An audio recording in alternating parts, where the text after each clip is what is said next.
Breakfast with Gary and Tim. Great to have you with us. The Melbourne Footy Club for the past 3 years would be preparing for a finals campaign at this stage of the year, but it ain't happening in 2024, disappointingly, and no one to be more disappointed than Jake Lever, who's the leader down at that football club and been good enough to join us. G'day, Jake.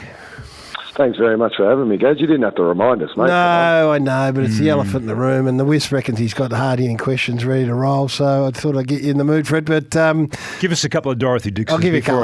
I'll give you a couple of warm-ups. She was a good result up in the Gold Coast.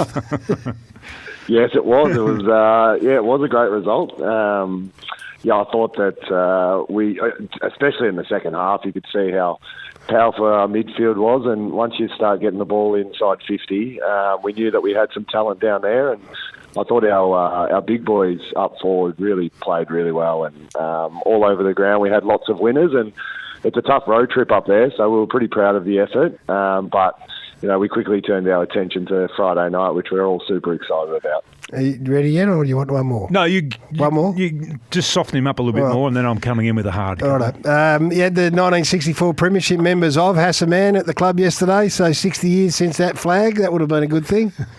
Oh, it was amazing. Yeah, Hassa come and sat down at lunch, actually, with some of us older guys, and we just picked his brain, and it's such an amazing resume. Obviously, I knew about the player that he was, but didn't understand that, went and coached his own side in South Fremantle, and then obviously was the CEO of the football club too. So he's done it all, Hassa.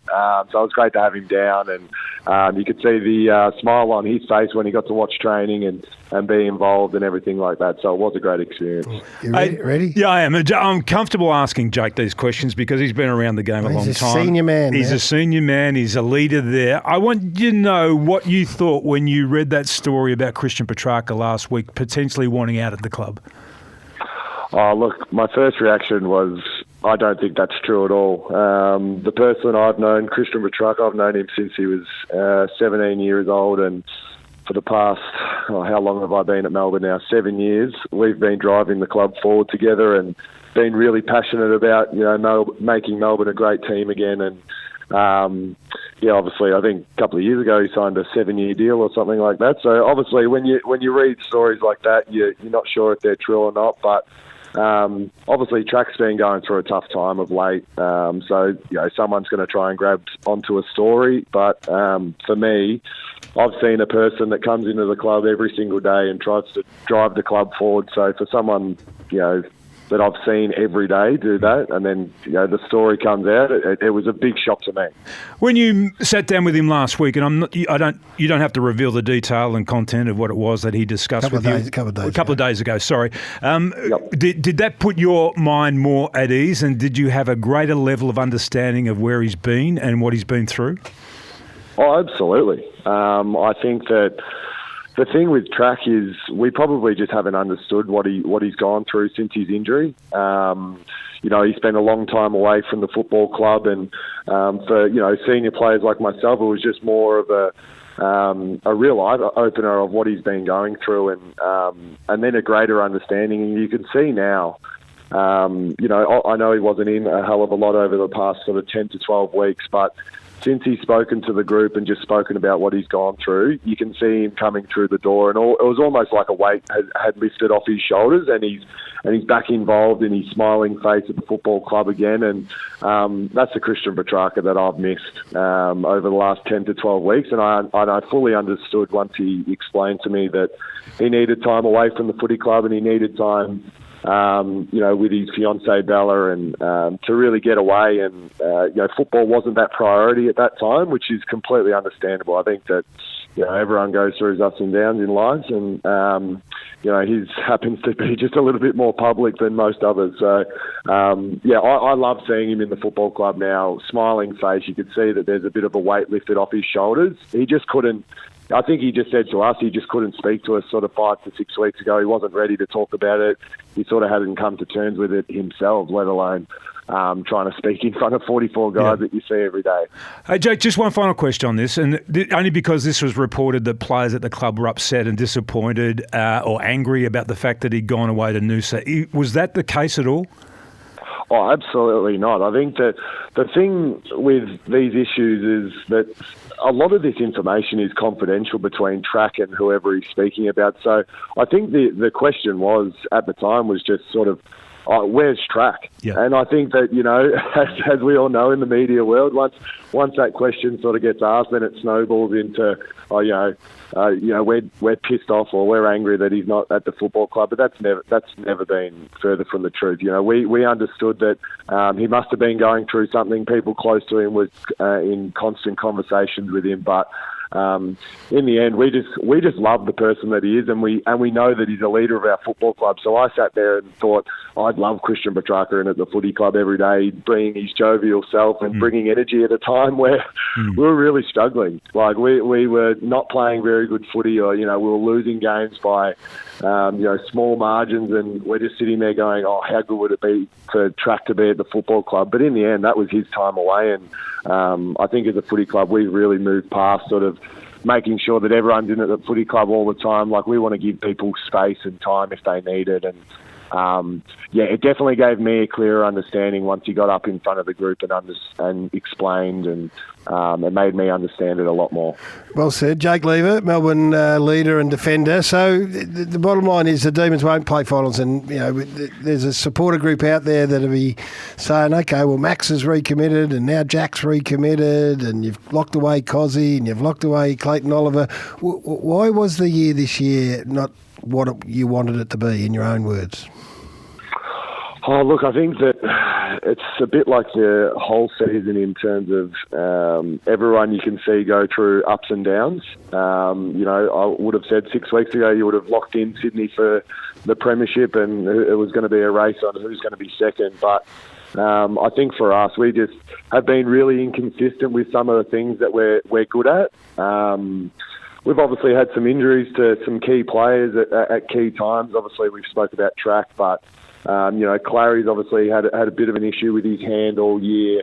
Max obviously hurt his ankle. I missed sort of 4 or 5 weeks. So we've just had injuries to some key players, and we probably haven't, those key players haven't been able to play the best footy when we've needed to, and we understand that. But yeah, I think for us, like, we just need to continue to get better. Especially I thought Gold Coast was obviously one small step towards that on the weekend, but you can see that, as a player, the things that we've been working on at training over the past sort of 6 or 7 weeks to understand what we need to get to be a good team, they really come to the forefront against Gold Coast in that second half. So I walk away from that game really excited, but completely understand the disappointment and the frustration from the fans. And I can tell you right now, it's felt throughout the playing group as well. We understand that we should be, we want to play finals footy. We want to get back to the finals footy that we know that we can play. And it's been a disappointing year, but at the same time, I'm sort of glass half full guy, and we've had some really good things come out of this year too. And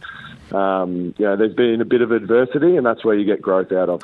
Talking to Jake Lever. Jake, really appreciating the conversation that we're having with you this morning too, and I think you're really explaining yourself well and the Melbourne Football Club well to all those Melbourne fans that might be listening, to other fans from other clubs listening as well. Gary touched on this a couple of days ago, I think, when he talked about the mantra of the club back in the premiership year was all about selflessness. Do you think you've moved away from that at all in the period of time since you won that flag, and in particular this year?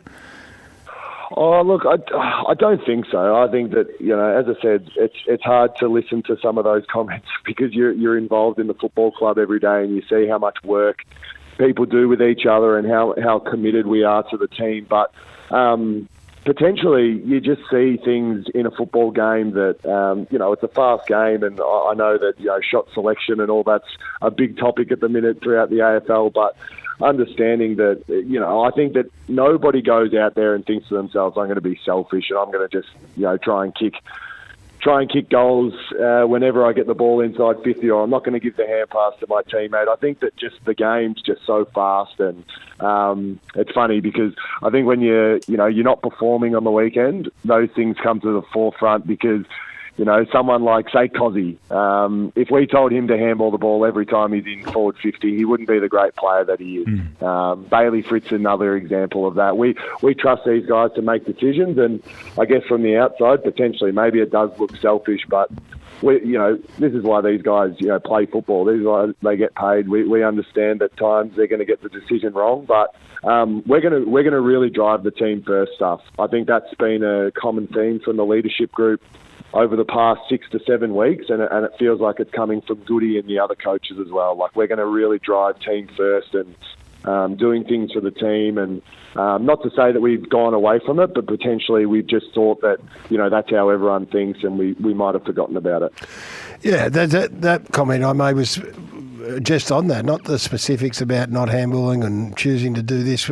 It's away from what we see as supporters on the ground on the weekend, and it's what defined that team in 2021, and it was a message that started pre-season and obviously was lived throughout that season, and it would appear that for whatever reason that players have got away from it. So from Melbourne fans, it's good to hear that they're going to get back at it. Jake, Ben Brown has announced his retirement. We've been talking about players retiring. He's kicked 6 on the weekend. Is there a chance that he might be back this weekend for a bit of a farewell match? If you had come down and watched training yesterday, guys, you would know that Benny Brown will not be probably playing this weekend. The big fella put it all out in the line on last Saturday. He came yesterday and he trained, but he was limping around. The big fella's knees, as he said in his retirement speech, it's probably been the thing that's made him retire. Up top in his brain, he thinks that he can continue to play, and he's got the drive, but his body's just not letting him do the things that he wants to do now. But what an amazing career! 2021 he came over, and we really needed a key forward at that stage to help Tommy McDonald out, and I think he came in the last sort of 10 to 12 weeks and just dominated, and he really got the game looking, or his game looking like what we wanted to from the Melbourne Football Club perspective, and he was so instrumental in that final series. He was amazing, and he's just been amazing for our culture as well. We're a better club for him coming over, and we absolutely love him, and we're really looking forward to having a couple of beers on Friday night after the game to celebrate his career, because it's been a great one. Well, talking about Friday night before we let you go, massive game, Melbourne, Collingwood, traditional rivals, MCG. You'd love to have a full house there, particularly mad, wild, screaming Melbourne fans there. Oh, absolutely. We're really looking forward to the game. We penciled it in. Once we won that Gold Coast game, all our energy and our focus has been going towards this game. So we're really looking forward to the fans getting there, screaming as loud as they can, because we know that Collingwood fans do that, but I reckon we can match them. And a full house for our last game of 2024. How good would that be? I appreciate you jumping on this morning, Jake. Good luck on the weekend.